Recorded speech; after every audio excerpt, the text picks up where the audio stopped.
All right. So tangent to a radius makes a perpendicular. Two tangents from an exterior point from the same exterior point create two congruent chords. I just have to say that, or two congruent segments. So let's go to the inside. Okay. So words. In a plane, a line is tangent to a circle if and only if it is perpendicular to a radius drawn to the point of tangency. Am I frozen again? Thank you. So here's your example. Let's look at this example. What line is the tangent? I don't know if you guys can see this, but this is a cursive little L. So what line is the tangent?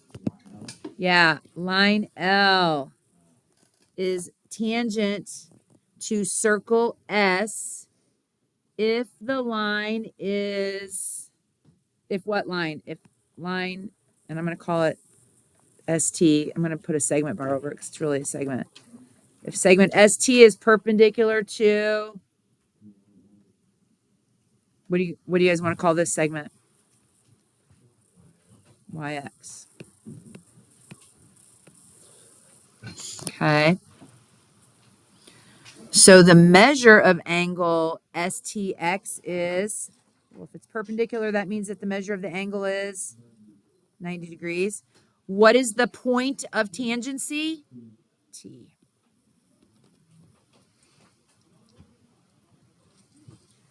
All right. If two segments from the same exterior point are tangent to a circle, then they are congruent. Example, if QP and RP are tangent to circle C, then PQ is congruent to PR.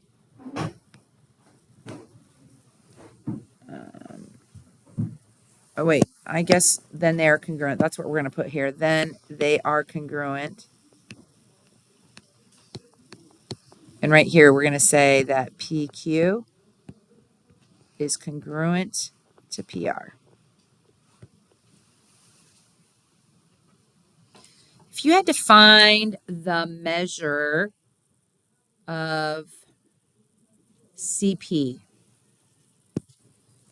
if you had to find the measure of this right here, and you knew what this was, we're just going to call it 12, and you knew the radius of the circle, we'll call it, I don't know, how about 9? How would you figure out what CP is? Did you say the radius plus the tangent? What kind of a triangle is that? Why is that not a right triangle? It is a right triangle. It may not look like it, but remember that a radius is always perpendicular to the point of tangency. Okay? So how would you figure that out? Pythagorean theorem. That's a 3, 4, 5. That's a 3, 4, 5 right triangle, which means that this measure is 15. Good job. That says 15 in there. I know it looks like 5. I need to move it over. Okay. I just want to kind of twist your brain a little bit. So we're going to use the diagram below to answer the following questions. So MC and MZ are tangents. And we know that BC is a radius. So we automatically know this. We also know that BZ is a radius. So we know this. We also know that they come from the same point. So we know that CM and ZM are congruent. It says find the measure of angle BCM. Well, what is that? What is the measure of angle BCM? It's 90 degrees. Does everybody see angle BCM? It's right there. Find the length of CM if CM equals 5x minus 9 and MZ is x plus 7. What does that mean? It does mean math. Where is CM? It's right here. 5x minus 9. Where's MZ? Right here, x plus 7. Well, what do we know about those two lines? They're congruent. 5x minus 9 equals x plus 7. Subtract x from both sides, I get 4x. Add 9 to both sides equals 16, which means x equals 4. So this guy, 4 plus 7 is 11, and 20 minus 9 is also 11. So that's the measure of those. CM equals 11 units. Find the length of EM.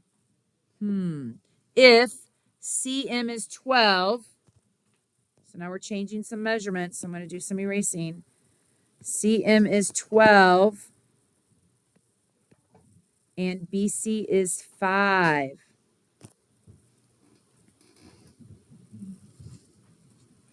So what kind of a triangle is this?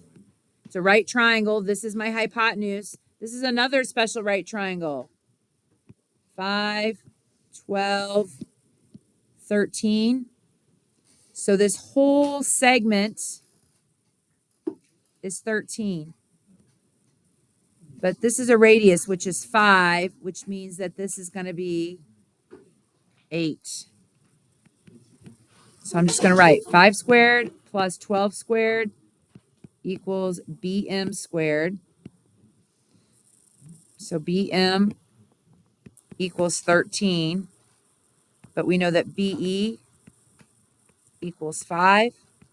So EM equals 8 because 5 plus 8 is 13. Does that make sense? Okay.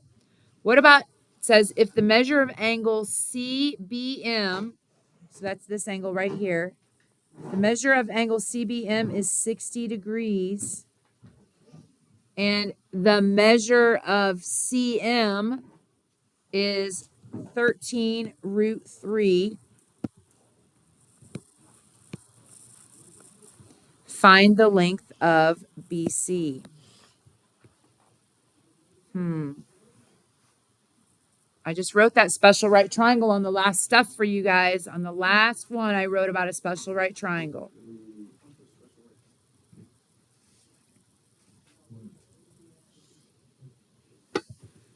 So think about a 30, 60, 90. This is x.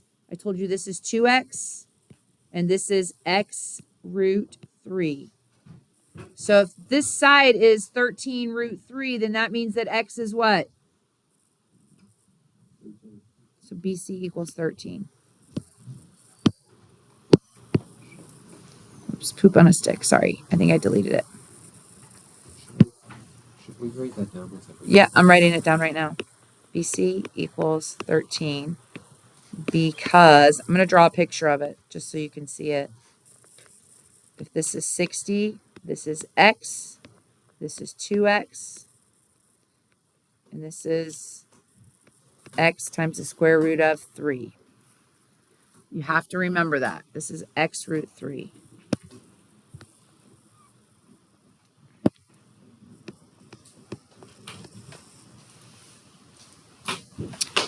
So new question says find the length of CM. So I'm erasing all my doodles again. Find the length of CM if BC is 12 and BM is 20. So here's your right triangle now. This is 12 and this is 20. We're trying to find this. How are we going to set that up?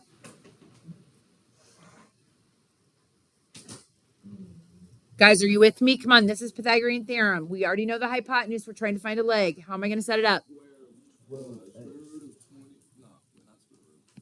20 squared minus 12 squared Equals x squared.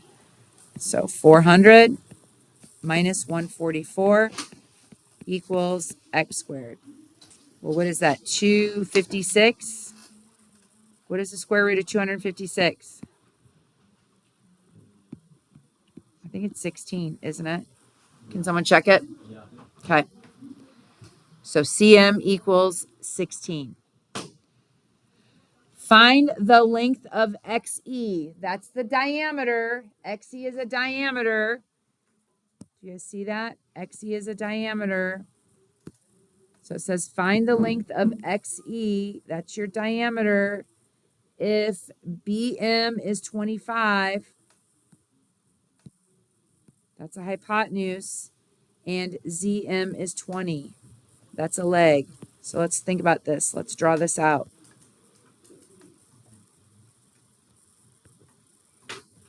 So here's what you have. We need to figure this out. We know this is 20 and this is 25. What kind of a right triangle is that?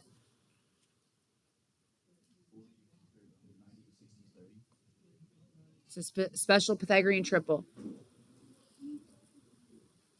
A 3, 4, 5, right triangle. Those are Pythagorean triples. 3, 4, 5. 5, 12, 13.